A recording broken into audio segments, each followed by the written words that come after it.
Bonjour à tous, aujourd'hui je vais vous parler de la programmation impérative, un paradigme fondamental que l'on retrouve dans la majorité des langages de la programmation, comme le langage C, Java ou Python.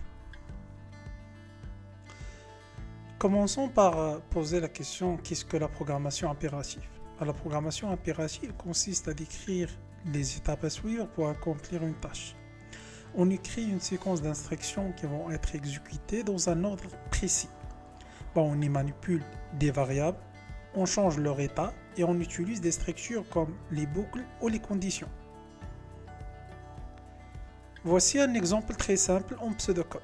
On affecte des valeurs aux variables, puis on les additionne. Et enfin, on affiche le résultat. Chaque instruction est exécutée dans l'ordre. C'est exactement l'esprit de la programmation impérative ou du paradigme impératif.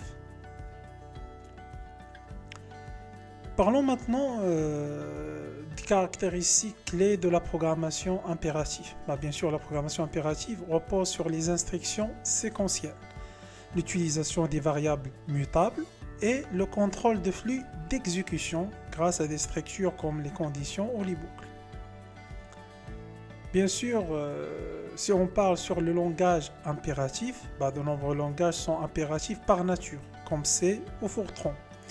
D'autres comme Python par exemple ou Java permettent à la fois de programmer de manière impérative, ça veut dire qu'ils supportent le paradigme impératif, ou d'autres paradigmes comme le paradigme orienté objet, voire fonctionnel. Donc ce paradigme impératif, on peut dire, si on est en train de parler sur les avantages bien sûr, on peut dire que ce paradigme est intuitif, car il ressemble à la façon dont nous donnons des instructions dans la vie quotidienne.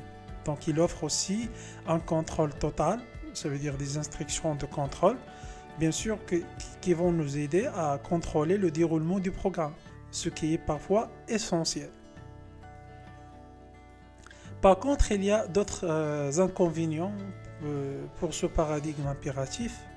Bien sûr, la gestion manuelle, par exemple, de l'état et l'utilisation de variables modifiables. Tout ça, normalement, peuvent rendre le code difficile à déboguer et à maintenir, surtout dans les systèmes complexes ou multithread.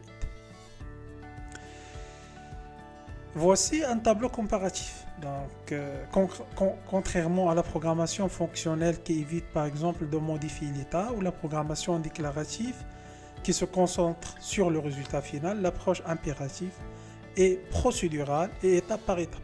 Donc bien sûr ici on est en train de voir qu'on a normalement d'autres paradigmes tels que le paradigme déclaratif ou le paradigme fonctionnel.